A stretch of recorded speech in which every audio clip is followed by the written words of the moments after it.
But first, the big news tonight, John Edwards officially bows out of the race, leaving just Hillary Clinton and Barack Obama to fight for the Democratic nomination.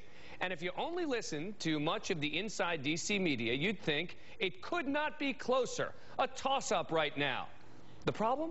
According to the latest polls, it's not. Look at the 5 most delegate-rich states, where 10 times as many delegates will be allocated as have been awarded so far. California, Clinton up an average of 12 points. New York, Clinton up 23 points. In New Jersey, she's leading by 18, by 27 in Massachusetts. Only in his home state of Illinois is Obama ahead, by 27. You'd never know that from listening to many of the D.C. pundits over the last few days. At this point, the Democratic race is just too close to call because of Obama's gain. The Clinton campaign, and she's going to have an uphill fight. Now, whether you believe in the accuracy of the polls or not, since when does the media ignore polls? Many in the inside D.C. media want a horse race. I've said it before, I'll say it again. Many don't like Hillary Clinton. Maybe because the Clintons are old news, maybe because her staff has a testy relationship with many in the press, maybe because Clinton plays it safe and doesn't make news. I don't know why. But how can so many ignore the results from Florida? I know, no delegates at stake. But it's not like New Hampshire or Iowa, where delegate minds either. Up to this point, the political media has been obsessed with trends and momentum, and yet almost no one was talking about the 1.5 million people voting in the Democratic primary. Hillary Clinton won by 17%, and yet that's irrelevant in assessing trends and momentum?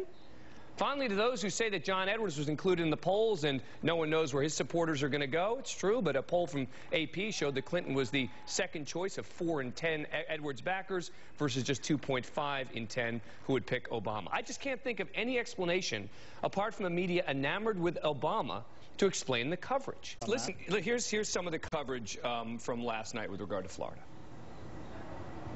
It is a little weird to have a victory celebration going on in a place where you never campaigned, in a state where delegates will not, at least at this point, be allocated, and everybody agreed not to go there. They're making it sound like this is a huge, huge deal for her. This is not a huge victory. This is not going to give her tremendous momentum going into Super Tuesday. This is a talking point. It's a talking point because the media is saying it's a talking point. Look, I mean, here's my problem, Roy. We've been making a huge deal about New Hampshire and Iowa up to this point. Right. And when you look at the number of delegates, you want to talk about delegates, right? The number of delegates in New Hampshire and Iowa, you're talking about minimal numbers. You've got 30 in New Hampshire, 57 in Iowa. You got California alone has 441. Right, agreed.